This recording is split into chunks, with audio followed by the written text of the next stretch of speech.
Okay, just a commentary continuation of yesterday on EURUSD, and we also will look at GBP USD.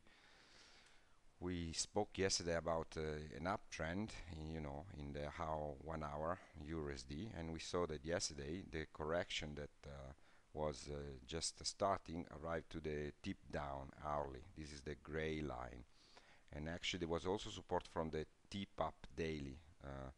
TIPUP was broken daily, and when it's broken it acts as a support because it wasn't a resistance. On this chart I have the green light are TIPUP and tip down hourly, plus the stops tip up and tip down.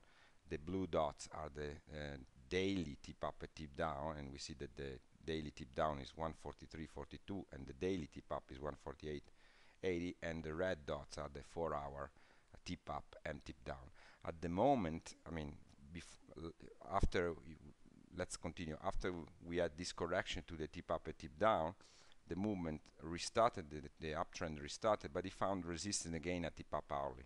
So the inability to break tip up on the upside again and make the trend continuation started the correction. I mean, here sell order came in, and now it's going to test the area 48.80, 48.7. Actually, we are very near, and as a stop 48.62. So if we're going into a neutral phase, this should be the end of the correction. If it's going to be broken, we have space up to 147.27. So now we have to look at this test.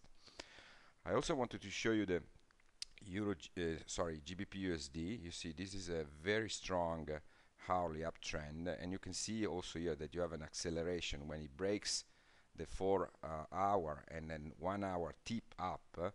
I mean trend inversion point up. The movement is very strong. All these hours, 1, 2, 3, 4, 5, and continuation up to 12 hours are above tip up. This is a very it's a good sign of a strength move.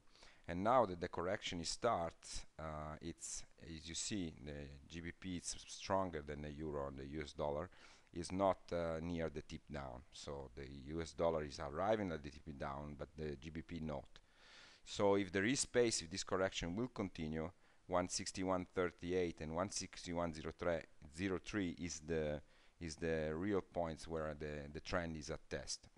My personal opinion is that it won't have the strength to arrive here, but it is only my personal opinion. It's better to look, and maybe the correction will stop at a lower time frame tip down and maybe tip center. You see 162.49.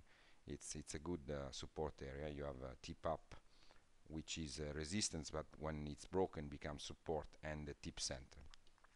So this is just to show you how with trend risk you're actually on the selected time frame, you can follow how the trend is performing and how it's reacting at these important support points in an uptrend, which are trend inversion points. And the use of multi-time frame indicator helps to see the various